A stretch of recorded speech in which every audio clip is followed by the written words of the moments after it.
Indonesia itu dulu kedatangan Islam itu tidak pernah dipertentangkan antara Islam dan negara, sehingga diskusi itu sudah salah karena para wali itu tidak pernah mempertentangkan Islam dan keindonesiaan atau kebinekaan. Satu, bahwa para wali itu misinya dakwah, di mana-mana dakwah itu pasti ketemu yang berbeda, mulai beda agama, beda pilihan madhab, beda tradisi, beda kultur. Jadi itu tidak perlu dipertentangkan, tapi malah itu jadi lahan dakwah. Sehingga kita ini kalau diminta diskusi hubungan negara dan agama malah bingung, memangnya kenapa? Itu seperti dulu zaman P4, saya punya kawan di Jogja, teman saya nulis tafsir Profesor Zaini, itu pernah zaman Pak Erto disuruh sosialisasi P4 di Papua. Apa hubungan Pancasila dan UUD 45? Itu orang Papua jawab, hubungannya baik-baik saja, Pak. Jadi yang unik itu ketika disuruh baca Pancasila, 1 Pancasila, 2 ketuhanan yang Maha Esa. Akhirnya 6 kan? Kenapa Pancasila jadi 6? Yang unik itu ketika ditanya, ini saya melihat langsung di TV 7 itu, Indonesiaku ini. Ada anak-anak kecil ditanya, bendera ini milik siapa? Bendera merah putih itu. Jawabannya apa? Milik sekolahan, Pak, aja. Karena memang milik sekolahan. Itu yang tanya itu kaget. Milik sekolahan, Pak. Nah, tentang tema ini mohon dibaca ini langsung start ya, langsung serius, karena tadi sudah kayak jurkam tadi, ini yang langsung khas ilmuwan. Ini sebagai penghormatan saya pada Yunisma, ini khas keilmuan. Imam Zuhri adalah gurunya Imam Malik. Ya, saya ulang lagi ya, Imam Zuhri adalah gurunya Imam Malik. Halaman 29. Ini langsung start, saya baca halaman 29. Dan ini terutama yang para punggawa-punggawa ini. Saya baca ya. Ini teks tidak ada yang saya rubah, memang persis seperti ini. Bismillahirrahmanirrahim. Yaqulu Zuhri, ini gurunya Imam Malik. Fama futiha fil islami fathun qablahu kana a'zama minhu. Innama kanal qitalu haitsul taqon nasu. Falam makanatil hudnatu wa wadu'atil harbu wa amanan nasu ba'duhum ba'du wal taqaw fatafawadu fil hadits wal munaza'ah. Falam yaklim ahadun bil islami yaqilu syai'an illa dakhula fihi. Walaqad dakhalataini kasanaten mithlu man kana fil islam qabla dzalika wa aktsar. Terus ini ngomongnya harus santai, nggak boleh provokatif. Begini, kita tahu dalam perdamaian Hudaybiyah itu poin-poinnya itu semuanya merugikan Islam. Di antaranya adalah jika yang Islam masuk kafir harus dibiarkan, karena berarti masuk ke habitat asli. Karena Nabi sebelum jadi Nabi, komunitas pokok itu kafir, sehingga kalau Islam masuk kafir kembali ke habitat. Tapi kalau Islam masuk kafir, kafir masuk Islam itu harus dikembalikan karena dianggap bid'ah. Maka kalau kamu dituduh bid'ah itu tenang saja dulu, Nabi itu ya dituduh ji'ta bidinin muhdas, kamu datang dengan agama yang baru. Cuma agak diteruskan wa kullu muhdatsatin bid'ah wa kullu bid'atin dalalah. Jadi orang-orang kafir dulu kalau ngomentari Nabi ya ji'ta bidinin muhdas, kamu datang dengan agama yang apa? Baru. Nabi nurut. Semua perjanjian yang merugikan Islam itu Nabi nurut. Tapi Nabi hanya minta satu hal, jangan ada perang 10 tahun. Dan orang boleh seminar, boleh diskusi tentang Islam. Ya, ini dengerin betul ini. Jadi saya tidak akan provokatif, ini pakai logika. Nanti bisa dipakai disertasi doktor. Tapi saya minta orang boleh diskusi, boleh seminar tentang Islam. Akhirnya saat itu juga ada orang yang masuk Islam. Di depan tulisan itu belum kering istilahnya. Datang ke situ, namanya Abu Jandal bin Suhail bin Amr. Itu datang ke Nabi, ya Rasulullah, saya ini mau masuk Islam. Kata orang-orang kafir, ini pertama Muhammad, kamu komitmen enggak sama perjanjian? Kalau kamu komitmen harus kamu kembalikan. Nabi bilang, ya Abu Jandal, kamu kembali ke mereka, ke habitat mereka, yaitu menjadi kafir, di komunitas kafir maksudnya. Akhirnya nangis. Sayyidina Umar itu mendekati Abu Jandal, kemudian memberi isyarat supaya ngambil pedangnya. Jadi isyaratnya wong ini baca ora wis. Maksudnya orang-orang kafir. Tapi Abu Jandal nggak mau. Singkat cerita akhirnya kembali ke komunitas kafir. Tapi yang dikatakan Imam Zuhri cara analisis ini nggak bisa pakai provokatif, harus pakai analisis. Innama kanal qitalu haitsul taqon nasu. Yang namanya perang itu menjadikan orang tidak berpikir jernih. Ini poin yang diambil oleh Rasulullah. Kalau dibahasakan Nabi curi kesempatan, masuk Nabi dikatakan mencuri, meskipun itu hanya bahasa ya. Nggak mungkin lah kita bahasakan seperti itu. Saya ulang lagi ya. Kenapa ada perang berkesinambungan sampai tahun ke-8 Hijriah? Mulai tahun kedua ada perang Badar sampai tahun 8 Hijriah itu perang terus. Nabi sama orang kafir perang terus. Akibatnya apa Pak Profesor? Namanya perang itu ya nggak kau bermikir. Pokoknya agar ketemu Islam perang, Islam ketemu kafir perang, nggak kau bermikir. Padahal Islam itu bisa diterima oleh akal sehat, harus lewat diskusi, lewat pengamatan, lewat pemikiran, lewat pengendapan berpikir. Makanya Nabi tahu ini masalah besar. Kalau orang perang terus, itu gak kober mikir Islam, tidak sempat diskusi tentang Islam. Makanya Nabi hanya minta satu poin. Oke, perjanjian ini satu rutin semua, tapi saya minta orang kafir semuanya boleh mendiskusikan Islam, boleh seminar tentang Islam. Mereka bilang iya, pada pikiran mereka kan diskusi paling piye. Ternyata betul, ada diskusi. Terus temanya gini, kira-kira bener di Muhammad Abu Jahal. Terus Tuhan Muhammad sama Tuhan Abu Jahal itu keren mana? Diskusi. Tuhan Muhammad itu khaliqus samawati wal ardi, yang menciptakan langit bumi. Sebagaimana kampanyenya Muhammad. Ya mereka masih jangkar bilang Muhammad. Kalau Tuhan kita, ya berhala itu yang kita bikin, yang kadang rusak, yang kadang kudanan, terus lumutan, pokoknya terus diskusi. Kita kok bener pengirannya Muhammad. Terus Muhammad Abu Jahal. Mulai dhisik Muhammad itu ratau bodoh nih. Mulai dulu Muhammad tuh gak pernah bohong. Abu Jahal, waduh, wis bodoh nih ngongkonan. Wis ribet kan? Dan semua diskusi itu mengarah ke kebenaran Islam. Wah, akhirnya ngomong kafir sing tokoh-tokoh yo cara Jawa yo. Wah, semane jebule masalah ini kan.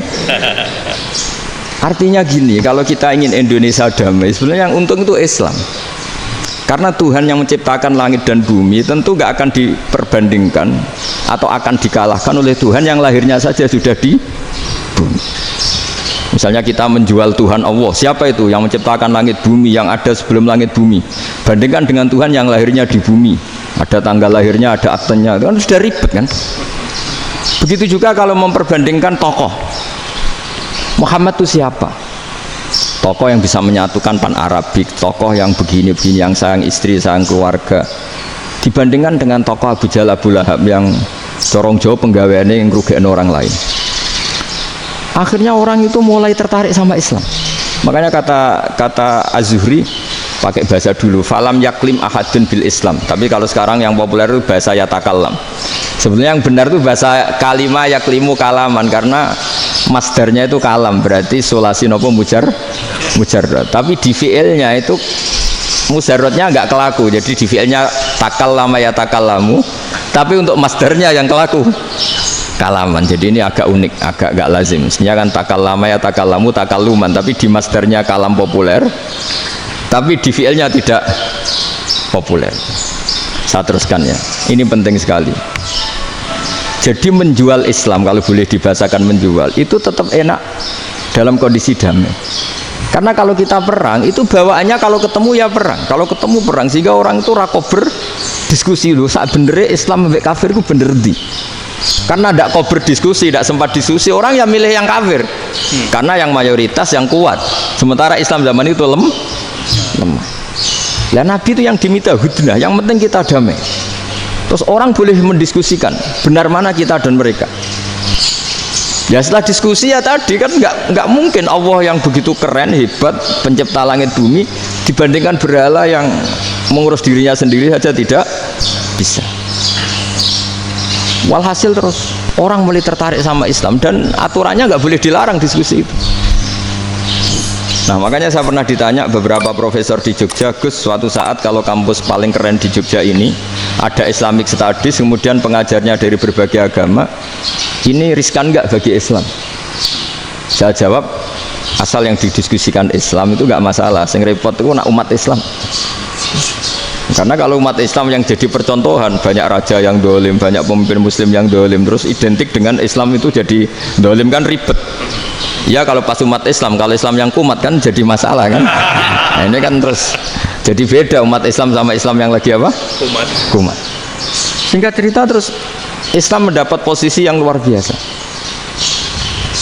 Nah makanya di sini diistilahkan falam makanatil hudnah, ketika ada perdamaian wa amanan nasu ba'dum ba'do, orang merasa aman, itu fatafawadu fil hadis wal munazaah, mereka berdebat. Munazaah itu berdebat, keren mana konsep Muhammad dengan konsep Abu Jahal, keren mana konsep Tuhannya Muhammad dengan Tuhan kita, terus diskusi. Dan mereka akhirnya ikrar, wah yang benar ya Muhammad lah, di mana-mana Tuhan tuh ya sebelum langit dan bumi, di mana-mana Tuhan ya punya reputasi menciptakan, masa Tuhan reputasinya diciptakan, kayak berhala dan sebagainya.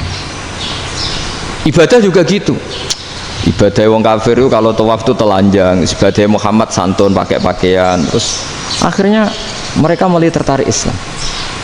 Sehingga saya lihat di beberapa tafsir, saya memang tidak akan ngomong yang tidak serius, ngergani Unisma ben sawangane pemikir serius. Di Quran itu sampai lihat di tafsir Tobari itu ada ayat bal naqzifu bil haqqi 'alal batil fayadmaghuhu fa idza huwa zahid. Qadzafa itu kalau di kamus tak lihat itu takallama bila dalilin.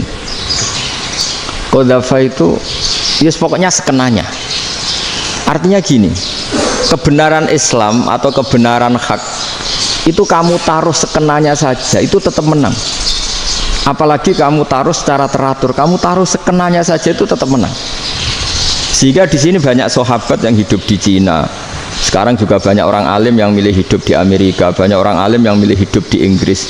Dan mereka pede, percaya diri, karena kebenaran itu kamu letakkan di mana saja, itu tetap akan menang, akan menemukan momentum kemenangannya. Misalnya gini, contoh paling gampang. Dulu para peneliti, saya ulang lagi, dulu para peneliti itu ya datang kemana-mana, termasuk Ibnu Battuta, termasuk Ibnu Khaldun, ya semua peneliti itu suka neliti. Setelah diteliti, Quran itu satu-satunya kitab suci yang membicarakan sains, misalnya tentang falak, tentang astronomi, tentang asal-usul kejadian manusia, kejadian makhluk. Juga bicara tentang geografi, geologis, semuanya. Sementara kitab lain hanya cerita tentang mawaid wal hikam wal ibar. Jadi diteliti kayak apa, pada akhirnya hak ini yang menang. Bal naqzifu bil haqqi 'alal batil fayadmaghu fa idza huwa zahid. Saya berkali-kali cerita, ada ulama yang ahli matematika. Ketika ditanya kenapa kamu suka ngajar matematika, sampai muridnya itu ragu, ini guruku mlebu swarga ta ora, penggaweane mulang matematika. Tapi para muridnya bermimpi bahwa Imam Amudi itu disuruh ngajar para malaikat. Dan itu pede betul dia. Kata Allah, ini ulama saya yang iman kepada saya setingkat iman kamu. Jadi malaikat itu tidak mungkin Gusti, kita menyaksikan langsung engkau, sementara ini di bumi nggak nyaksikan jenengan. Kenapa bisa sepede dan seyakin itu? Akhirnya Imam Amudi disuruh ngajarin matematika. Jadi Anda kalau profesor itu nanti harus sempat ngajari malaikat, itu baru benar-benar profesor. Jadi nanti di akhirat ngajari siapa? Malaikat. Jadi ada seminar yang melibatkan banyak malaikat, narasumbernya itu seorang profesor. Itu ketika kenapa engkau begitu yakin kalau Allah itu Tuhan dan Allah itu Al-Wahidus Shomad. Terus Imam Amudi mulai nulis angka gak beraturan, 2, 3, 4, 5 sampai 1 miliar, 1 triliun, semuanya gak beraturan. Kata beliau, nisbatus naini wasalasa ila ma la nihayatalaha iku nisbatul far'i ilal asli. Mbok angka sebanyak apapun, 2 dibanding 1 ya far'ul wahid, 3 dibanding 1 ya far'ul wahid. Semua angka yang gak terhingga pun dibanding 1 semuanya far'ul wahid. Semua angka sebanyak apapun itu cabang dari angka 1. Fakullu hadhil awalim far'un minal wahidis shomad, yaitu Allah Subhanahu wa ta'ala. Akhirnya malaikat tepuk tangan, iya juga. Jadi begitu juga ada ulama itu ahli gambar. Saya dulu ngaji sama Mbah Mun Al-Husunul Hamidiyah, itu kitabnya itu banyak gambarnya. Dan gale gambar yang ngawur betul, mangga ahli gambar. Saya Apple lah, sempurna lele. Semua gambar bangunan, gambar sapi, pokoknya gambar. Ternyata dia menemukan Tuhan itu dari gambar. Gambar serapi ini atau seruwet ini sama. Gambar rapi sama ruwet itu sama kalau dalam pandangan tauhid. Dimulai minan nuqtah al-wahidah. Kowe cek gambar sing rapi sing indah, cek gambarmu elek, dimulai dari satu titik. Dan titik ini nuqtatil wujud, yaitu Allah Subhanahu wa taala. Jadi nek cara ahli tauhid gak penting gambare api, menang lomba atau ora penting. Butuhe hadis surah ini gambar baik yang rapi maupun ndak adalah min nuqtah dari satu titik. Nah, alam raya sebanyak ini mbok gambar mbok ora, cek mulai Mars sampai Jupiter kabeh semua bentuknya yang banyak ini semuanya min nuqtatil wujud, yaitu dari titik wujud. Gini kok Allah Subhanahu wa taala.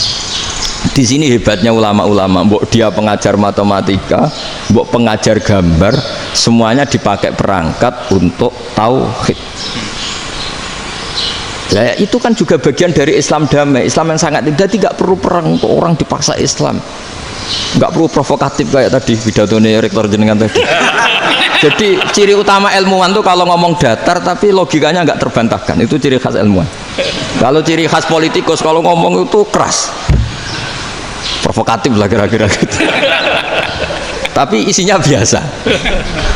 Nah, saya berharap nanti semua profesor doktor itu datar tapi isinya kualitasnya bagus ini. Mentes. Jadi makanya terus kata ulama, kenapa diistilahkan balnat zifu bil haqqi? Kenapa pakai qadzafa sementara qadzafa maknanya takallama bila dalil? Maksudnya bila dalil di sini itu min ghairi ikhtiyajin ila dalilin. Kebenaran itu memang nggak butuh dalil. Apa kita perlu dalilnya apa? Buktinya apa? Kalau tiga itu cabang dari satu. Wong gendeng yang takut gitu pas orang gendeng. Wong tiga cabang dari satu kok ditanyakan buktinya apa? Itu min awalil bidah. Pertama orang pasti tahu kalau tiga itu far'ul wahid. 1 juta juga far'ul wahid. 1 miliar juga far'ul. Gambar yang sebanyak apapun ya dimulai dari satu titik. Cek gambar benar maupun yang tidak.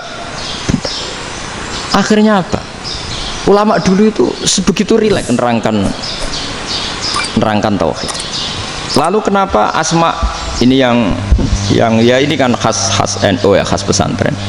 Sebenarnya saya keberatan pakai istilah khas NU, pakai khas pesantren karena NU itu anaknya pesantren, jangan dibalik pesantren anaknya NU, karena sebelum ada NU itu ada pesantren. Tapi kayaknya Unisma lebih suka pakai bahasa NU dan saya ya agak orderan yang terpaksa disuruh ngomong. Ini agak apa ya, agak kacau sebetulnya ini, agak kacau. Jadi NU itu sama pesantren itu tua pesantren. Jadi NU dilahirkan pesantren, bukan dibalik pesantren dilahirkan NU. Sehingga barokahnya didirikan pesantren ini, kadang nyuwun sewu sekali berbahashim itu kadang ide besar beliau itu ora dituruti wong NU.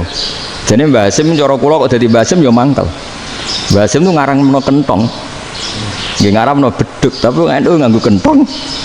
Beduk. Dan uniknya Mbah Hasim enggak tersinggung. Karena ciri khas pesantren itu membolehkan perbedaan apa? Pendapat. Itu masyhur khilafnya Mbah Hasim sama Mbah Fakih Mas Kumambang itu sampai dikitabkan. Saling ngeritik, saling macam-macam lah. Jadi cara berpikir Mbah Hasim ketika Nabi rembukan, ini gimana ya cara menentukan waktu sholat ya? Ya pakai kentong ya Rasulullah, zakalin nasoro itu untuk orang Nasrani. Ya pakai buk itu trompet, zakalil Yahud itu untuk orang Yahudi. Terus ada yang lagi pakai api ya Rasulullah, zakalil Majusi itu orang Majusi. Setelah itu ada orang datang lari-lari cerita mimpi azan tadi. Ya itu terus dipakai sarana pemanggilan sholat ya azan itu. Sehingga Mbah Hasim menolak kentong. Karena mantas sababi qaumin fahuwa minni. Beliau keras sekali sampai bilang haram. Beliau judulnya ya haram, al jasus antakrimin nakus. Setelah naskah itu sampai ke Mbah Fakih Mas Kumambang di Gresik situ, di daerah Dukun situ. Dulu nggak ada WA ya, jadi sampainya ya lama. Makanya saya sampai sekarang nggak punya WA, karena ya saya ulama kan, kalau WA-an terus ya jadi ulama. Nggak jadi ulama, main WA-an terus itu. Nah itu termasuk rektor nggak kau bermikir itu mesti kebanyakan WA. Karena kan otaknya didikte oleh sesuatu yang masuk. Sesuatu yang dilihat itu kan pasti mendikte kita. Beda kalau yang enggak WA-an kan mikir apa kita yang menentukan. Kalau WA-an kan kita ditentukan. Mau mikir anaknya butuh apa, gara-gara WA informasi Jakarta mikir Jakarta. Padahal secara kewajiban ngapain kamu orang Malang mikir Jakarta. Gara-gara WA mikir Jakarta belum selesai ada berita di Sulawesi, mikir Sulawesi. Habis itu mikir NTT. Makanya semua orang sekarang merasa tokoh nasional gara-gara informasi yang masuk itu nasional. Jadi Mas Yo RT yang mikir gimana Gus Indonesia kok. Padahal RT sampai lupa kalau dia itu RT. Jadi semua orang sekarang merasa tokoh nasional. Nah, itu gara-gara apa coba? Akhirnya semua orang juga punya ide tentang nasional. Harusnya negara itu gini-gini. Jebule wonge sing duwe ikon itu sapa? RT. Ribet kan? Saya teruskan. Setelah naskah itu sampai ke Kiai Fakih Mas Kumambang. Beliau itu marah besar. Ini harus dilawan, dan saya bukan karena benci Mbah Hasyim. Beliau teman saya ketika ngaji Kiai Mahfud di Mekah. Jadi Mbah Fakih dan Kiai Hasyim itu teman ketika ngaji di Mekah. Secara ngelawan tuh lucu, gak ilmiah, tapi gak ilmiah wong alim tetap ilmiah. Di mana-mana serupa itu tidak sama.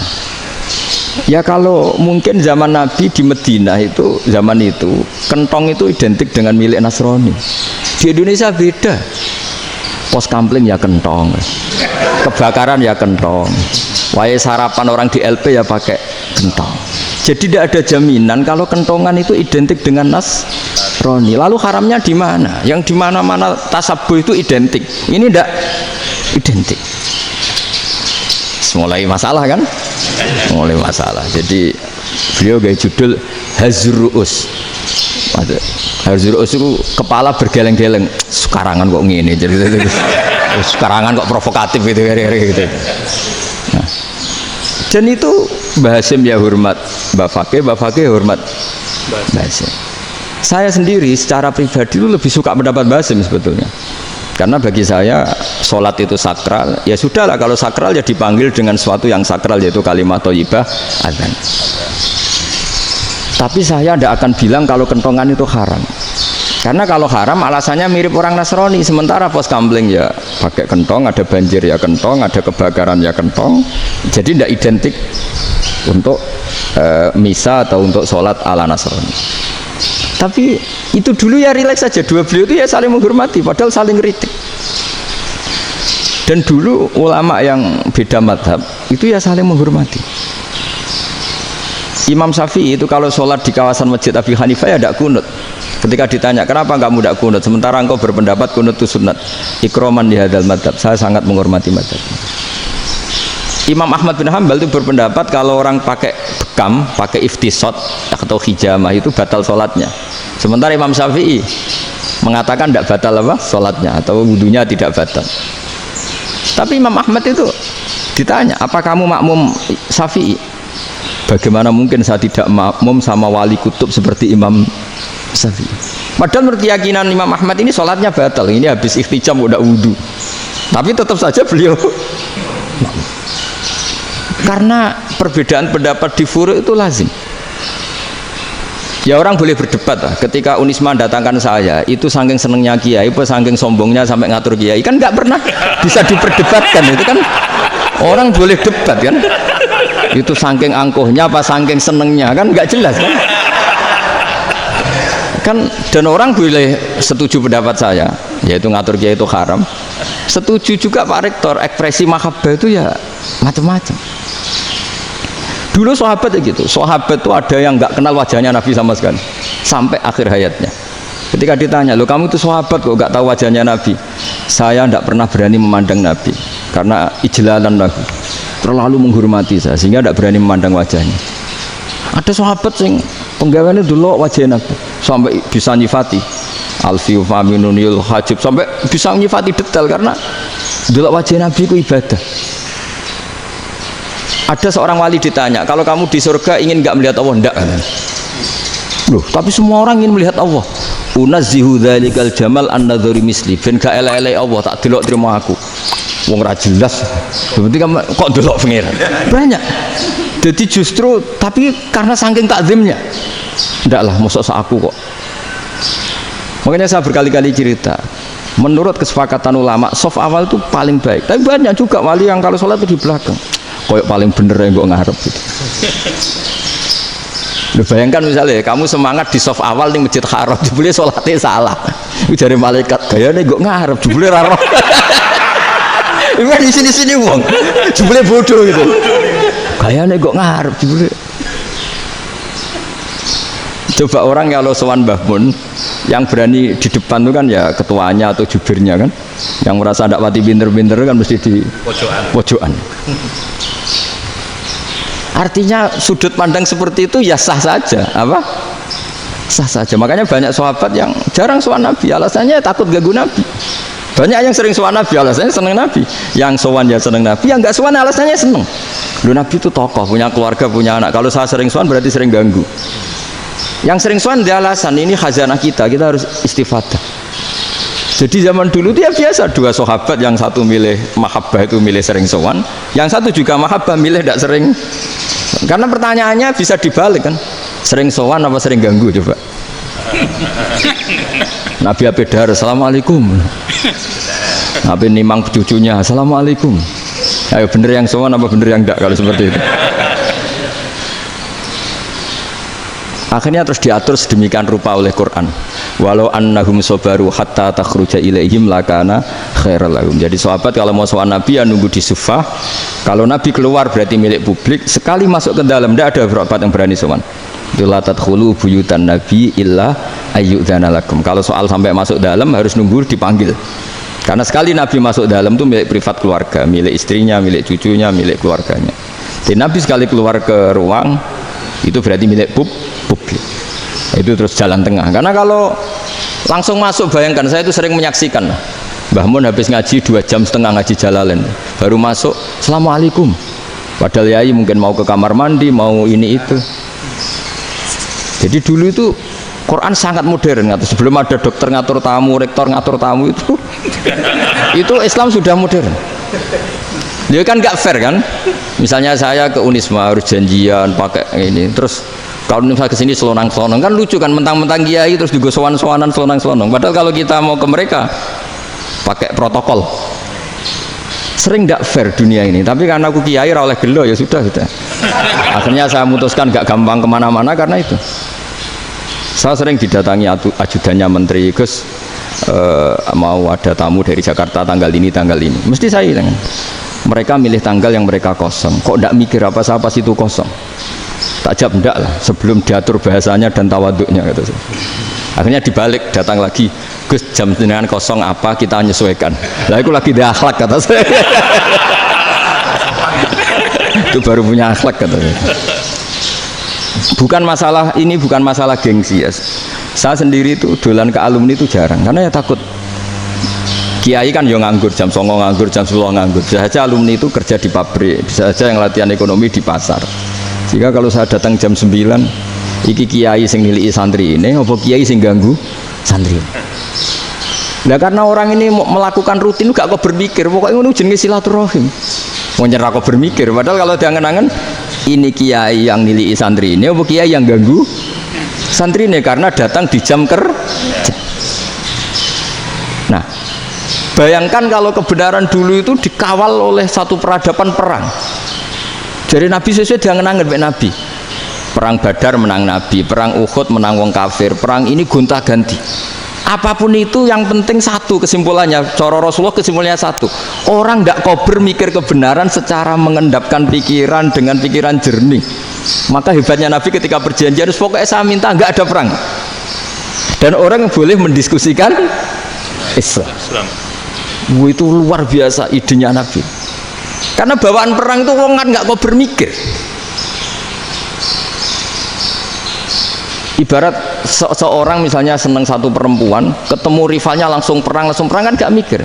Tapi kalau kau bermikir, dia ngenangen cawe wedok iku ora seneng aku. Untungnya apa untuk wong ayu ora seneng, malah mau loro hati. Terus sudahlah, buruan dialihkan kemana kan gitu. Itu nak mau amen WA-an tukaran lewat SMS atau tarung langsung ora kau bermikir. Tapi kalau kau bermikir, akhirnya berpikir nih, perempuan tadi sebenarnya yang disenangi siapa? Oke, ternyata senang Pak Erik. Sudah kita ngalah. Karena tidak ada nikmatnya kan menikahi perempuan yang sama sekali tidak mencintai kita. Tapi kalau nak kau berpikir pokoknya diprovokasi, wah kue kalah mbak A, kue kalah mbak B, pikirannya kan ojo sampai kalah. Bareng wis menang ternyata ada lah. Nah bayangkan Islam itu seperti itu dulu, dipertarungkan. Doang Islam itu dinu aklin, agama yang diterima dengan akal sehat. Tapi sekarang ukurannya perang, yang menang berarti benar, yang menang benar, kan terus jadi repot. Itu Nabi tidak ingin, makanya Nabi ingin sudahlah, nggak ada perang. Nah makanya kata Imam Zuhri, fathul Islam terbaik adalah orang boleh diskusi tentang Islam dan tidak ada perang. Lagi-lagi penting, tidak perang itu penting, silmun itu penting, perdamaian itu. Setelah tidak ada perang, akhirnya fatafawadu fil hadis wal munazah, orang boleh diskusi apa saja, termasuk boleh adu polemik. Konsep satu Tuhan dan Tuhan banyak diperdebatkan. Akhirnya Nabi secara rileks bisa menjelaskan, Muhammad, urusan kita banyak. Kalau Tuhannya satu tidak cukup, Tuhan harus banyak untuk menyelesaikan berbagai urusan. Ada Tuhan bagi rektorat, bagi macam-macam kan. Ada Tuhan untuk ngurusi utang, ngurusi BPKB, macam-macam. Terus kata Rasulullah, enak saja Nabi jawabnya. Ya kalau kamu punya majikan banyak, perintahnya beda-beda, kamu mangkel enggak, bingung enggak? Ya susah mat. Kalau majikannya banyak, perintahnya beda-beda, kita jadi repot. Senang mana? Senang majikan satu.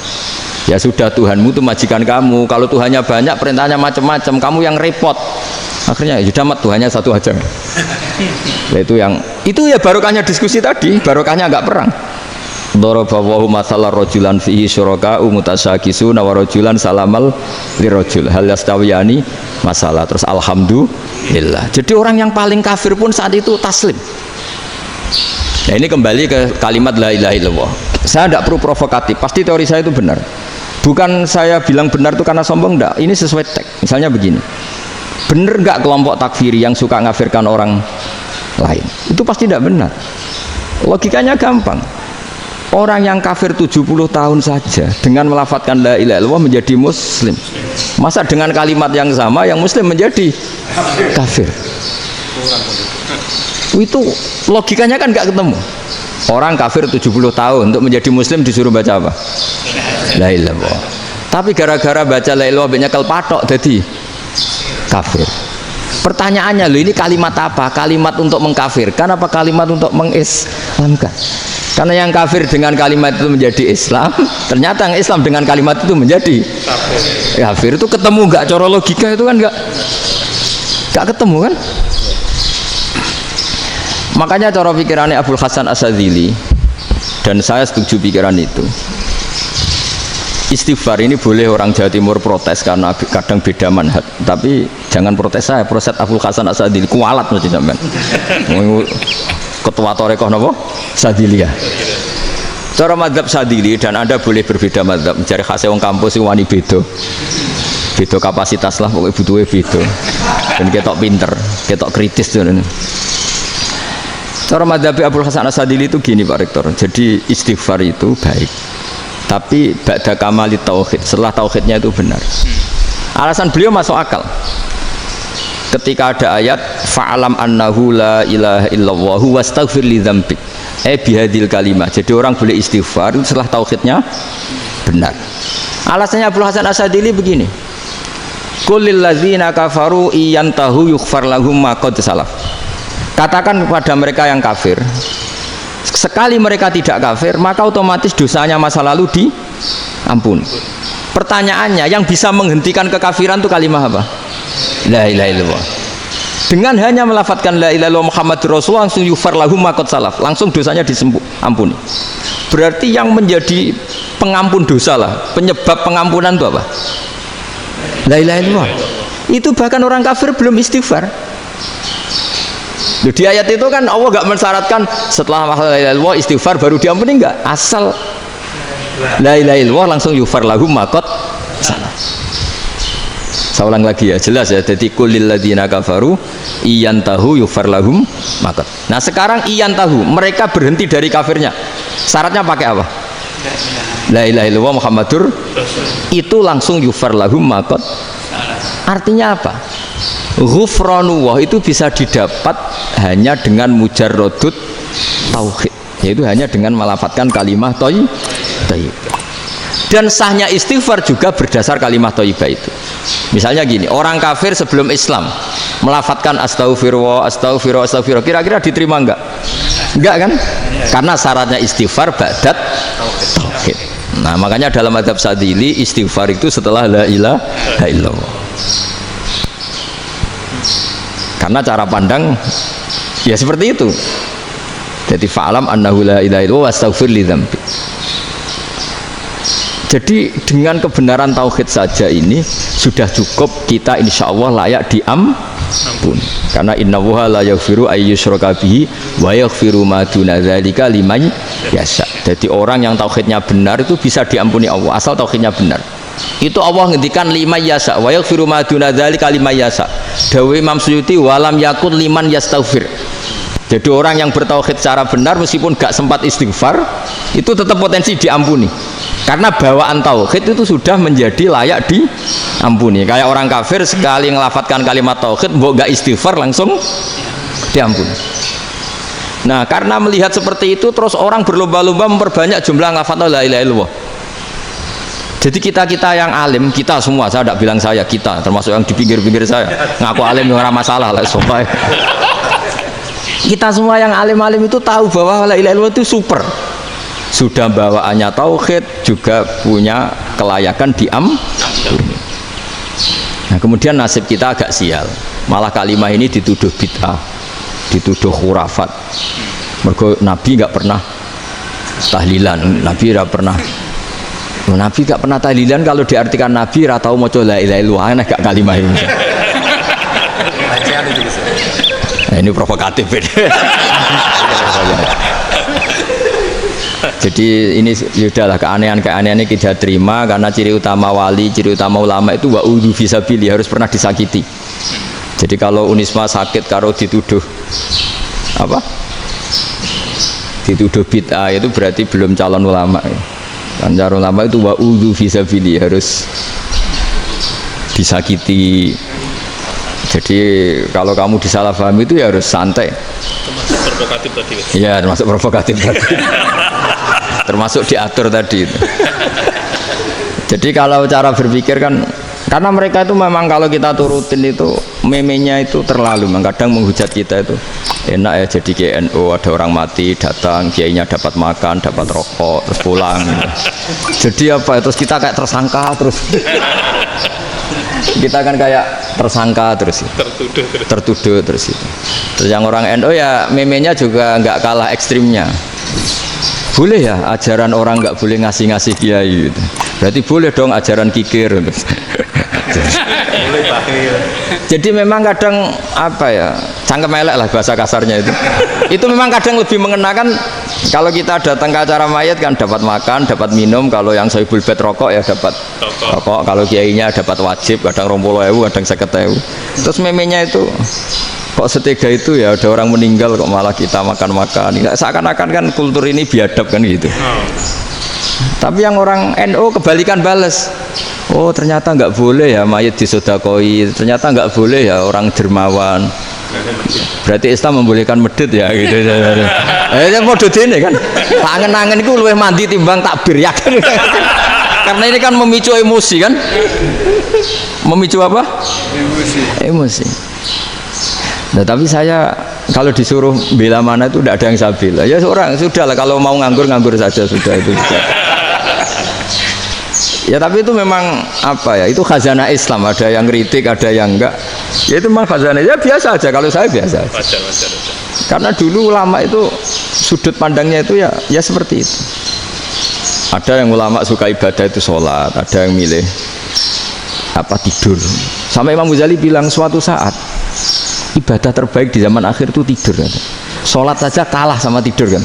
Tapi itu ya, yang wajib tetap loh, terus kamu gak sholat wajib. Begini beliau mencontohkan itu. Ada orang sholat tahajud terus obsesinya itu ingin hajatnya terkabulkan. Sementara yang tidur obsesinya nikmati rahmatnya Allah, boleh tidur, bisa tidur. Kata Imam Ghazali, timbang kita tahajud terus nuntut pangeran aduk turu katanya.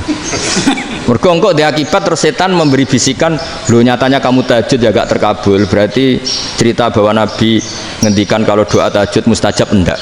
Daripada ngono ki aduk turu ora tau ndonga. Timbang abri-abri Islam gitu, timbang ngelek-ngelekin apa? Islam. Jadi ulama itu mulai dulu itu sudah berpikir. Banyak orang menjadikan tahajud, sholat malam itu media untuk hajatnya. Dan kalau nggak kesampaian ini mutung. Nyalahkan kiainya ijazah ramanti. Macam. Daripada ngono ora usah apa? Tahajud turu. Dan jenis kayak ini tuh banyak. Makanya ulama kayak saya itu saenake dhewe itu ya jarak. Saya sering didolani muhibbin terus bilang, "Gus, saya doakan gini-gini, saya mau nyalon bupati atau saya gini." Saya bilang, "Gak waduh orang dongo, nak ramandi darani ulama dongane ramandi." Nak mandi kamu jadi bupati tetap nganggep karena beli. Sopo sing ora roh bupati saya juga beli. Ribet kan? Ketika mereka jadi ngunsurkan doa kamu apa karena kemarin beli? Yang beli maksudnya nggak beli nggak usah tersinggung. Jadi ribet ngadepin. Nggak artinya gini loh, boyo doa itu jangan dipakai begitu loh. Kalau minta nasihat, tak nasihati jadi bupati yang baik, gubernur yang. Kalau minta doa itu resikonya. Akhirnya gigi kalau diminta doa ya doa, sebenarnya diisinya itu nggak doa kemenangan. Selamat. Itu nggak selamat gitu. Karena ribet. Makanya Islam itu doa itu setelah iman. Aturan iman benar baru doa. Aturan iman benar termasuk Allah itu yaf'alu ma yasha, boleh melakukan yang dikehendaki. Allah nggak boleh terdikte oleh doa kita, nggak boleh. Ya saya ulang lagi ya, mazhab Hasan Asyadzili ini khas kita. Jadi la ilaha illallah itu didahulukan sebelum istighfar. Tapi kebalikannya mazhab Imam Sanusi itu dibalik. La ilaha illallah itu kalimat yang sakral. Karena yang sakral dibutuhkan muqaddimah, yaitu yang melafadzkan harus yang sudah bersih, yang sudah steril baru melafadzkan la ilaha illallah. Maka dalam mazhab Sanusiyah istighfar dulu baru la ilaha illallah. Nah, cara mazhab Abu Hasan Asyadzili kebalikan, istighfar itu sah setelah sahnya tauhid. Kamu ikut mana tuh? Asyadzili apa Sanusiyah? Alhamdulillah sama-sama tidak paham, ya sudah. Akhirnya sudah. Ya nggak kemana-mana kan. Jadi apa ya? Terus ini saya teruskan, ini biar khas pesantren atau khas NU lah, kalau bahasa Pak Rektor khas NU. Ini ben sampean tahu beberapa perbedaan itu lazim. Halaman 24. Ya, halaman 24 sama 25. Tak baca, ini masih orisinil. An Sufyan bin Uyainah, ini juga gurunya Imam Syafi'i. Kata Sufyan bin Uyainah, beliau cerita, kana Isa wa Yahya alaihi salam ya'tiyanil qaryah fayas'alu Isa an syirari ahliha wa yas'alu Yahya an khiyari ahliha. Jadi Nabi Isa dan Nabi Yahya itu satu generasi, sama-sama masih muda. Kalau di satu kampung yang Nabi Yahya tanya, ini keluarga terbaik siapa? Saya mau nginap di situ karena kumpul orang baik itu nyaman. Kalau Nabi Isa kebalikan, keluarga terburuk mana ya? Saya tak di situ. Nah, terus akhirnya faqala lahu Yahya, lima tanzilu ala syirarin nas. Kenapa kalau kamu bermalam kok malah kumpul orang-orang yang nakal? Innama ana tabibun udawil mardo. Saya ini nabi, para dokter. Di mana-mana dokter yang ngumpuli yang sakit, ngobati yang sakit. Makanya di NU itu ya banyak kiai jazab mengumpuli yang nakal-nakal. Nak tepak yang ngentas yang nakal, nak tepak ya katut. Ini adu nyali lah sudah gitu. Tapi itu ada ilmunya, yaitu niru Nabi siapa? Isa. Kalau kamu dokter penelitian tuh cari daerah yang banyak pandemi apa yang bersih? Yang banyak pandemi, karena yang namanya penelitian ya di situ kan. Kalau kamu dakwah ngentas kemiskinan, ke daerah miskin apa daerah kaya? Nah, sama kalau ngentas kefasikan, ke daerah fasik apa daerah orang soleh? Fasik. Ya, tapi itu Nabi Isa. Nah, kalau kamu tidak Nabi kan potensinya kan ngadut itu. Tapi setidaknya bahwa kita sering disalahkan karena punya beberapa tokoh yang ngancani fasik-fasik, itu sebenarnya ada dalilnya, yaitu Nabi siapa? Isa. Nah, terus masalah tegas dan lunak. Ketika ada mahasiswa misalnya pacaran, boncengan lanang dan perempuan, Itu pilihan kita apa? Kalau tegas, terus gak mau mendengar kita. Misalnya gini, contoh gampang, tak beri contoh Pak D. Jangan orang tua, nanti secara fikih itu beda. Nah ini kan kita orang pesantren, biasa ngaji fikih detail. Kamu Pak D seorang perempuan, mahasiswi misalnya, sering pacaran. Setiap ke situ sama pacarnya kamu diam saja. Padahal kamu dosen keislaman. Mesti pawanaan kamu nyimpulkan ternyata pacaran itu tidak apa-apa. Buktinya Pak D itu tidak negur, menengahi. Ini berarti as-sukut alal mungkar. Tapi kebalikannya, Pak D ini terkenal keras. Nak rono mesti ada aku ponaan. Akhirnya yura rono. Mesti ngerti nak mesti diamuk. Nah, dua orang ini sama-sama gagal kan? Yang lunak menjadikan ponaannya pacaran terus karena enggak negur sehingga dikira membolehkan. Sing keras juga gak sempat bina wong rono era wani. Akhirnya dua orang ini sama-sama enggak ketemu, sama-sama enggak berkesempatan membina kan?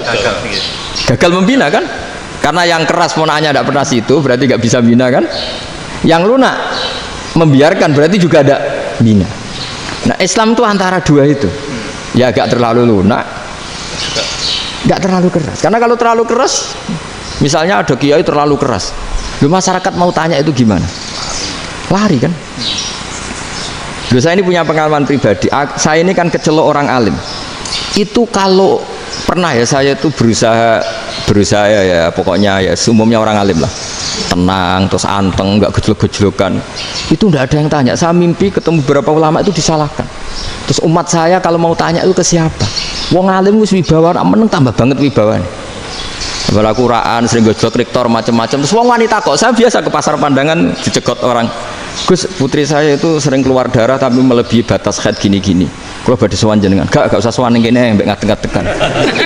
Terus tanya, yang haid berapa hari, Gus? Ya supaya rudat ilal adat sebelum dia punya penyakit istihadah itu berapa? 6 hari ya sudah, kembali 6 hari lainnya mustahadah, tetap sholat, tetap normal. Tapi kalau sawi bawa moro pasar go tasbih duwilu. Iku mesti wong salaman njaluk donga yakin. Tapi baru kayak rada uraan ketemu wong-wong, dol pening ndi? Mak pening ndi? Gus beneran Gus ketemu jenengan kula wingi badhe tuwa kok. Akhirnya tanya. Jadi uraanku itu amdan. Lho nek sampean asli. Asli uraan. Karena ndak uraan lah tetap ndak wibawa kan. Jadi baru kayak uraan itu ya banyak. Saya itu kalau ngantor di Jogja itu banyak orang yang tanya. Ya biasa tuh tanya macam-macam. Karena saya uraan. Ke pasar ya orang, bahkan di bis sering ketemu orang. Wah beneran Gus kalau badhe sowan jenengan badhe tanya ini. Ya sudah di sini aja. Jadi semua itu diilmoni. Nah, Nabi itu punya sisi yang dua-duanya jalan. Memang beliau luar biasa, dipilih Allah yang luar biasa. Nabi ketika wibawa itu banyak sahabat yang bahkan mengenali wajahnya aja tidak bisa. Ka'anna ala ru'usihim at-thair. Bayangannya seakan-akan di kepalanya itu ada burung yang takut terbang, saking antengnya. Tapi Nabi sekali mengeluarkan job, sekali santai, itu sahabat tanya itu sampai yang nggak pantas ditanyakan. Nabi saya tadi kumpul istri saya tapi tidak enzal, itu wajib mandi ndak. Aro'aita law anna ahadana ya'ti imra'atahu wa lam yunzil. Itu ya ditanyakan. Nabi mun kumpul itu betul saged enzal sepundi. Guys betul lagi. Terus ya ada yang tanya macam-macam. Ya saking ada sahabat dipanggil Nabi tambah lari, dipanggil lagi tambah lari. Pas jenengan nyeluk, oh pas kula kumpul bojo kula. Lah kula kuwatir jenengan orang suci, saya belum mandi, makanya saya lari. Nabi ngendikan innamal mu'min thahir, ya nak masalah ketemu kiai ra apa-apa ijek junub. Sementing kok nak salat ya adus sik. Tapi Nabi sekali pakai madzahirul jalal, tapi pakai wibawanya, itu orang enggak berani ngomong. Tapi sekali Nabi rileks, itu orang bisa tanya apa saja, termasuk halal yang enggak pantas. Ada sahabat itu tanya lucu, tanya Maimunah itu ya cantik tapi sudah agak tua lah. Maimunah, ya umal mukminin, hukumnya ngambung bojo pas Ramadan ubi. Wah gak roh aku, gak tahu diambung kan Nabi pas Ramadan. Tanya Saudah, wah malah orang arah diambung kalau Saudah itu kan istiwa itu. Lucunya istrinya jawab, tanya Aisyah yang mungkin Nabi, iya yang mungkin tanya Aisyah. Itu yang usul ya istrinya Nabi Maimunah. Selalu Aisyah, tanya be Aisyah. Ya Amirul ya umal mukminin gini-gini. Wah, Aisyah yang cantik masih perawan kan. Qabbalani Rasulullah bahwa oh Nabi biasa ngambung-ngambung pas Ramadan dan beliau tetap puasa. Akhirnya fakih ngarang kan wa takbil fi Ramadan wa tublah la tubtilu shauma ngambung ora. Iku ya udah biasa di sini. Ya nasi bojone ayu.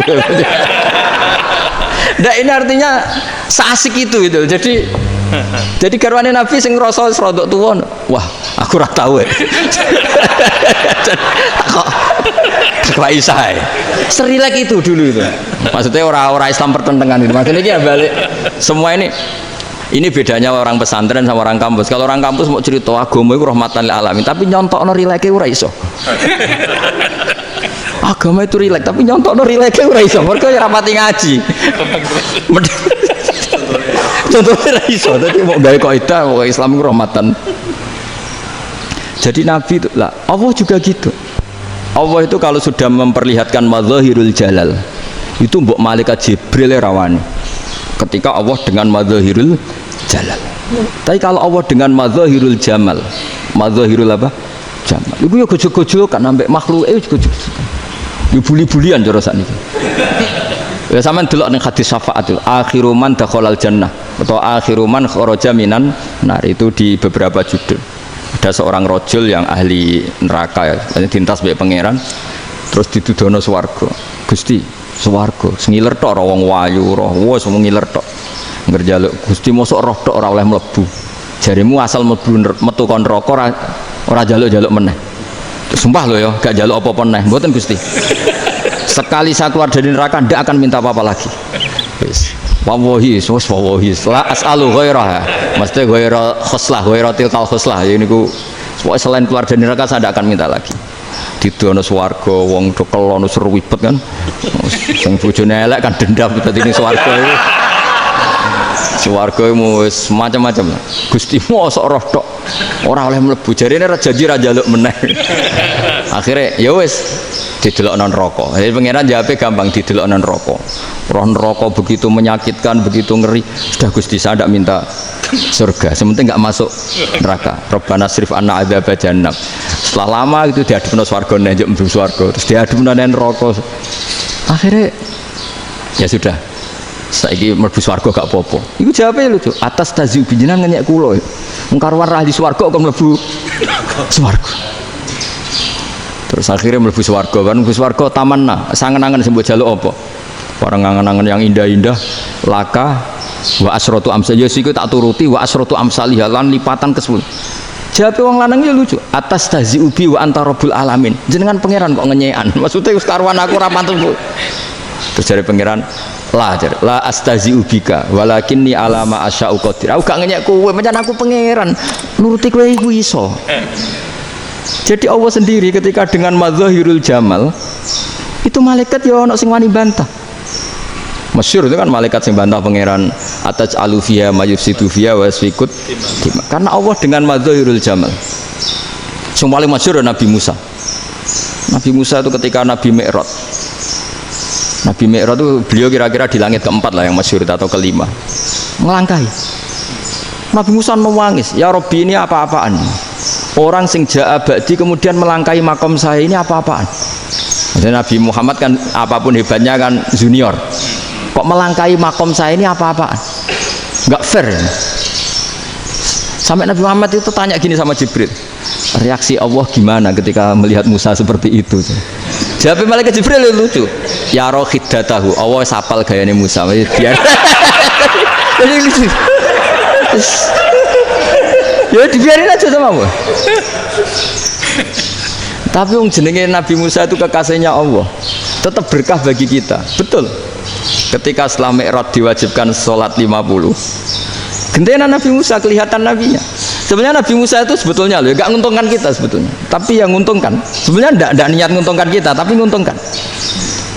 Nabi Ibrahim kan di langit ke-6, keren lah. Konti jong ketemu Allah ngeten-ngeten kan sholat seket. Karena Nabi Ibrahim terkenal Nabi baik, tidak bantah. Bareng Nabi Musa, kenapa diceluk pangeran? Aku akan sholat ping seket.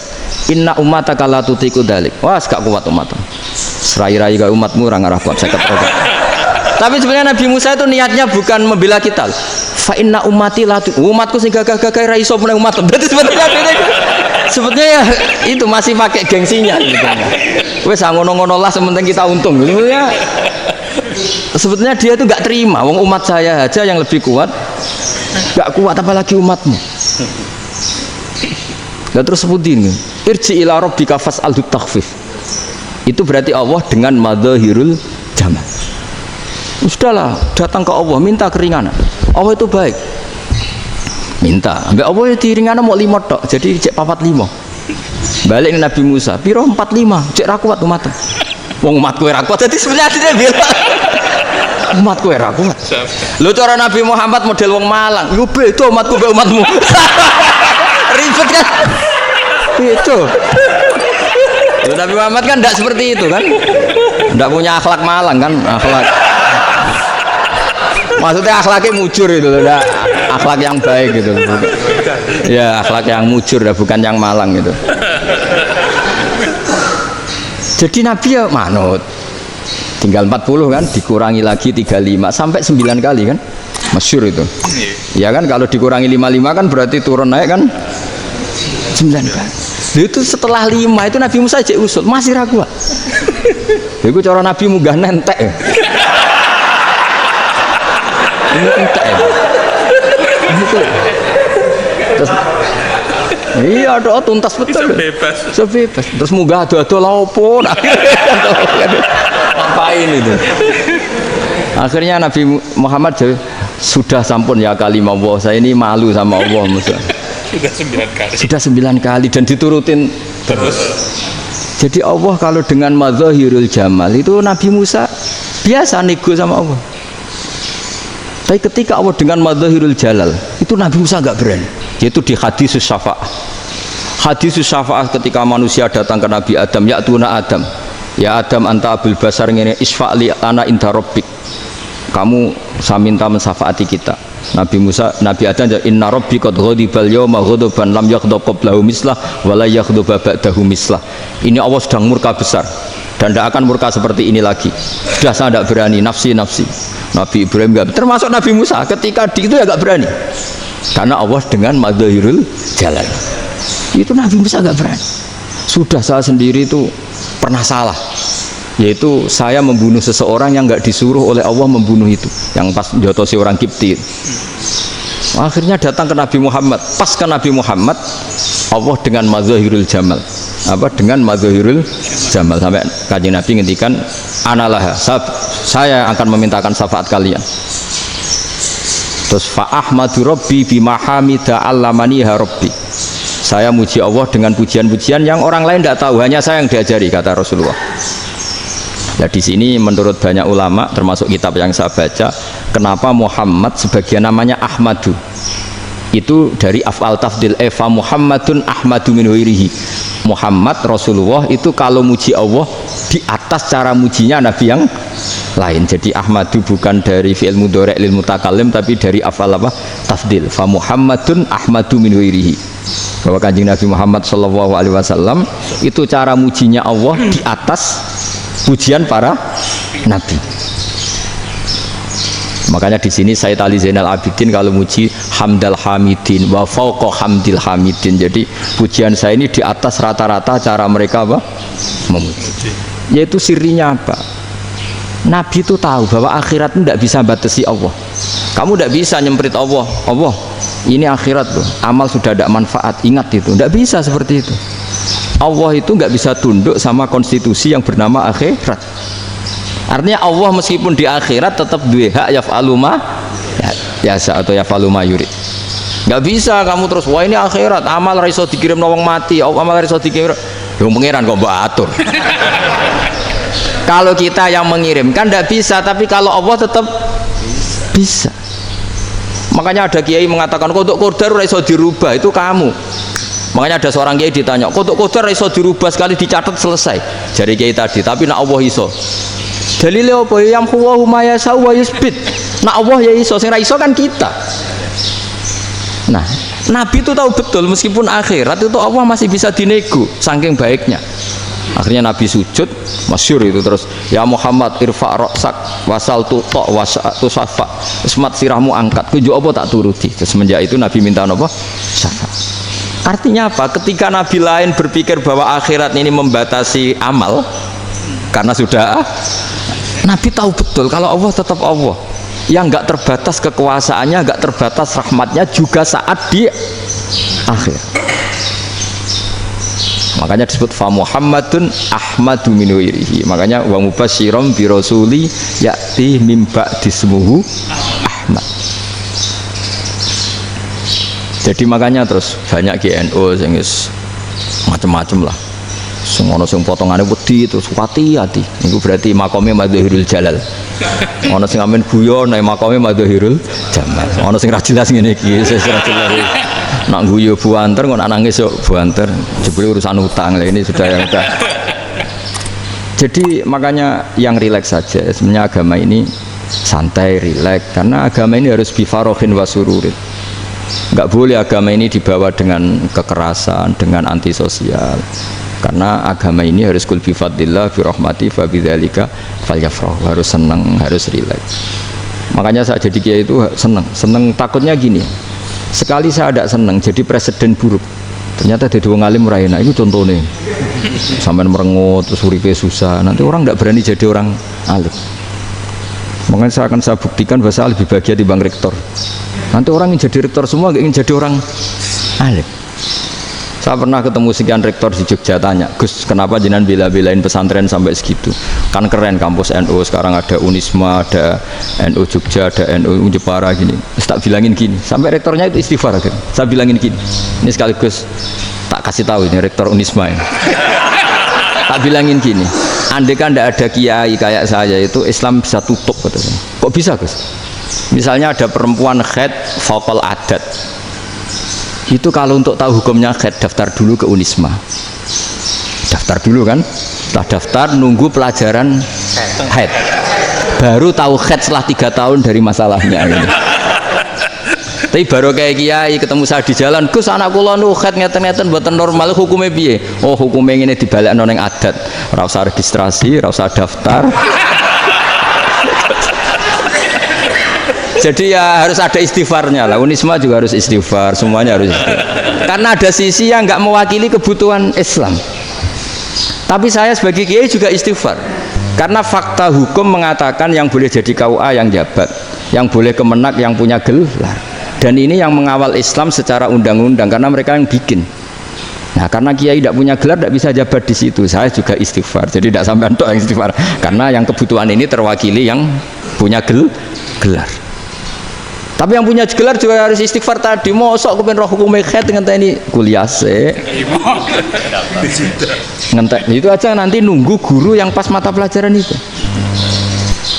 Ya, terus kapan dia sholatnya? Jawabannya belum ketemu. Tapi baru kayak saya kan ketemu di jalan tanya. Gus saya sering ketemu.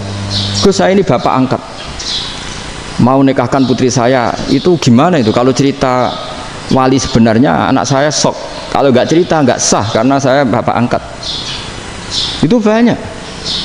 Hanya tak akali ya sudah wali yang sebenarnya taukil pada hakim tanpa diketahui, tapi hakikatnya itu taukil hakim. Itu kan tidak gampang. Nah, tapi kalau tanyanya di kampus registrasi dulu, daftar dulu, baru tahun berapa ada pelajaran itu? Semester 5 baru tak. Iya kan? Semester 5 ya? Iya. Oh, itu kan.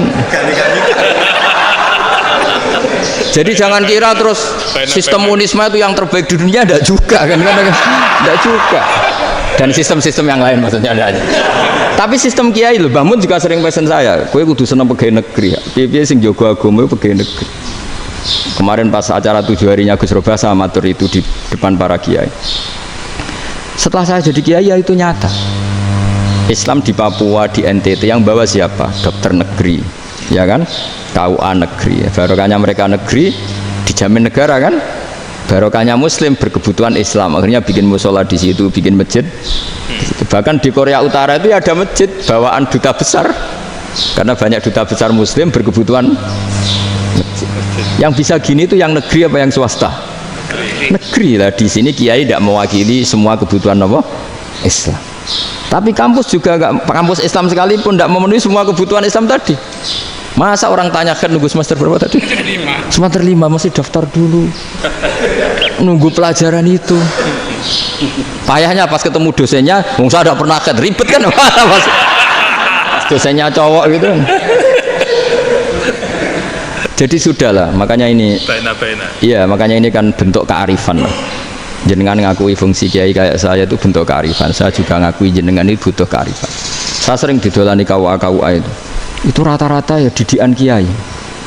Kompilasi hukum Islam itu banyak ya, janda cantik. Contohnya harus cantik, kalau jelek nggak mungkin terjadi kan. Ada janda cantik kebetulan suka kawin tapi takut zina. Saya ulang lagi, suka kawin tapi takut. Itu seringnya gitu Pak Rektor. Jadi dia kawin bosen, bilang ke KUA, Pak saya sekarang mau nikah sama ini. Loh, tapi kamu mau punya suami. Ya tapi kan nggak tercatat Pak. Itu KUA-nya rata-rata itu nggak berani. Meskipun nggak tercatat, karena secara fikih meskipun nggak tercatat tetap dia seorang perempuan yang bersuami, maka nggak boleh nikah sama orang lain. Jadi coba kalau nyun sewu KUA hanya ngikuti hukum formal, yang penting di catatannya nggak punya suami, ya dinikahkan saja kan.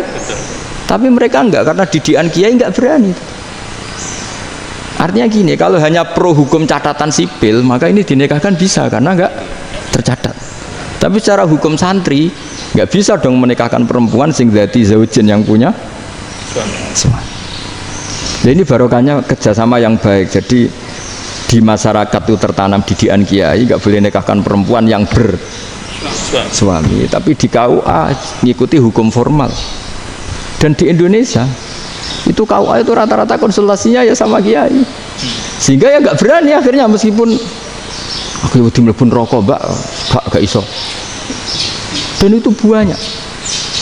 Seorang lagi ya, makanya ini kan pesantren itu nggak boleh mati. Orang kiai-kiai kayak saya nggak jelas-jelas itu harus lebih jelas lagi.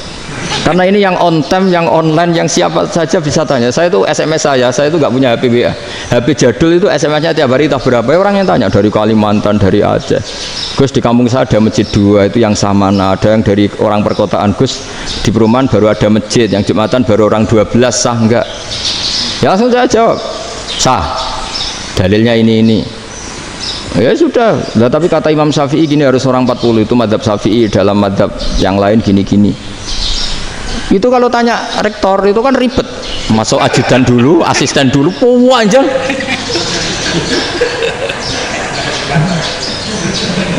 Wah itu kan ribet kan.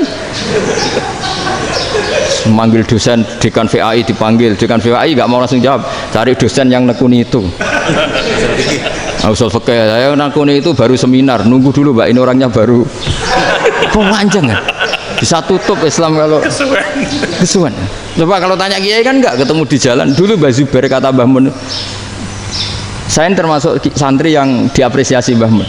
Dhisik Mbah Zubair yang ngono, anak nong takok sampai sowan gak oleh. Gak takok ning kene ae. Saya biasa ditanya orang ngadeg-adegan. Ya alhamdulillah ilmunya cukup, kalau gak cukup ya kok sik. Jadi sebetulnya orang sopan itu ya agak-agak ada yang ditutupi sebetulnya. Mboten prayogi teng dalan nginjang mawon matur. Ya sebetulnya sebenarnya memang ilmunya agak cukup gitu. Tapi itu sebenarnya secara fikih itu haram, menunda itu haram. Ya haram tuh, coba bayangkan ya, kalau tanyanya sekarang, Gus saya ini sudah keluar darah 1 bulan penuh, padahal normalnya hanya 6 hari. Saya nanti sholat enggak? Kalau nginjang mawon dugi kula, berarti kan hari ini belum ada keputusan. Sholat apa enggak kan? Tapi karena modus tadi, boten prayogi nggih ngendikan ngoten teng dalan nginjang tengen kula. Itu kemungkinannya 2, sopan atau goblok, itu saja. Kayaknya kalau sopan enggak lah. Kayaknya enggak lah kata saya. Karena secara fikih itu jelas haram. Bagaimana mungkin suatu yang harus dipraktekkan nanti duhur dijawab besok, berarti duhur, asar sampai subuh belum ada jawaban, berarti nggak ada sholat kan. Ya, makanya dibutuhkan orang-orang alim yang kultural seperti ini, dan NU menghormati kultural. Tapi Mbah Mun juga sangat menghormati Islam formal, karena tadi produk-produk formal itu bisa dilembagakan oleh negara, dan itu kita ikut untung gitu.